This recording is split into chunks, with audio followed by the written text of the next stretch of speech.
నిర్మల్ జిల్లా ఖానాపూర్ పట్టణంలో రహదారి భద్రత వారోత్సవాలను పురస్కరించుకొని ఎమ్మెల్యే బొజ్జు పటేల్ ఆటో డ్రైవర్లకు అవగాహన కల్పించారు. ప్రతి డ్రైవర్ తప్పనిసరిగా హెల్మెట్ ధరించాలని, అతివేగం ప్రాణాంతకమని ఆయన సూచించారు. ప్రమాదాల నివారణకు తీసుకోవాల్సిన జాగ్రత్తలను వివరిస్తూ ఆటోలకు స్వయంగా స్టిక్కర్లను అంటించారు. ప్రయాణికుల భద్రతను దృష్టిలో ఉంచుకొని డ్రైవింగ్ చేయాలని, రహదారి నిబంధనలను తూచా తప్పకుండా పాటించాలని ఎమ్మెల్యే కోరారు.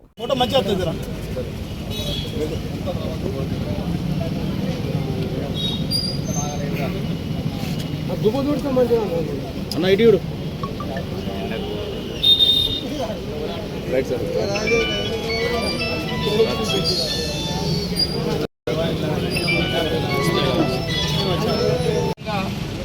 చాలా మంది ఇక్కడ నుంచి ఇక్కడ వరకు అని అనుకుంటారు.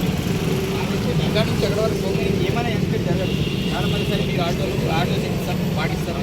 దాంతోపాటు హెల్మెట్, వితౌట్ హెల్మెట్ నుండి ఎవరు కూడా బయట మీరు కూరగాయలు ఇళ్ళ వల్ల రక్షణ అవుతుంది. దాంతోపాటు బయోమెట్రిక్ పడకపోయినా మన రక్షణ అది హెల్మెట్ తోటే ఇదవుతుంది. కాబట్టి మిమ్మల్ని కోరిక ఏంటంటే చాలామంది హెల్మెట్ లేకుండా బయటకు తిరగడం కావచ్చు, ఎలాంటి అనేది అన్ఎక్స్పెక్టెడ్ యాక్సిడెంట్ అవుతుంది. ఆటోకు ఇన్సూరెన్స్ లేదు, ఏం క్లెయిమ్ అవుతుంది? ఏమైనా మీ కుటుంబానికి న్యాయం జరగాలన్నప్పుడు, ఏమైనా జరగాలన్నప్పుడు దానికి సంబంధించి ఇన్సూరెన్స్ ఉండాలి. కాబట్టి ఏదైతే కంటిన్యూగా 99 డేస్ ప్రణాళికలో భాగంగా ఏర్పరచడం అనేది జరిగింది. మీరందరూ కూడా ట్రాఫిక్ నిబంధనలు 100% పాటిస్తారు.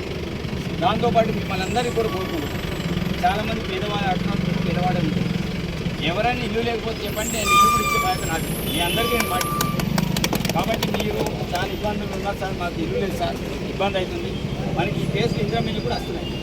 అలా మీ ఆటో యూనియన్ వాళ్ళకి ఏమైనా కావాలని కూడా చెప్పండి, అది కూడా చేస్తాం. దాంతోపాటు ఏమైనా ఇన్సూరెన్స్ సంబంధించిన ఇబ్బందులు ఉన్నా మీరు ఎంతమంది అయితే యూనియన్ ఉన్నారు, మీరు ఇంతమంది కూడా చెప్తున్నా, ఈరోజు కూడా చెప్తున్నారు. మీ యూనియన్ ఇంతమంది ఉన్నారు సార్, ఇది ప్రాబ్లం ఉంది, మాకు చేస్తే బాగుంటుంది. మీరు ఒక యూనియన్ లాగా ఏర్పడి స్పష్టంగా ఒక క్లారిటీ మనం చెప్తే ప్రభుత్వం మనకి ఏమైనా చేస్తే మనం రిక్వెంట్ పెట్టడానికి ఆస్కారం ఉంటుంది. మీకే యూనిటీ లేనప్పుడు ఒక అడుగుదల ఒకటి వస్తారు. మీలో మీకు యూనిటీ లేనప్పుడు ఎవరు కూడా సపోర్ట్ చేయరు. అది నేను కావచ్చు, ఇంకెవరైనా కావచ్చు. వాటి మీరు ఒక యూనిటీగా ఉండండి. యూనిటీ గురించి మీరు ఒక ఐక్యంగా ఉన్నప్పుడు కంపల్సరీ సమస్యలు పరిష్కారం అవుతాయి. కాబట్టి మీ ఆటో యూనియన్ వాళ్ళు కావచ్చు, ఇంకా ఎవరైతే ట్రాన్స్పోర్ట్ డిపార్ట్మెంట్ పనిచేసే వాళ్ళు కావచ్చు, మీరందరూ కూడా తప్పకుండా ట్రాఫిక్ రూల్స్ పాటించండి. అదేవిధంగా వెళ్ళాలి. మేము నిరంతరం కోరేది కూడా మీ కుటుంబం బాగుండాలి.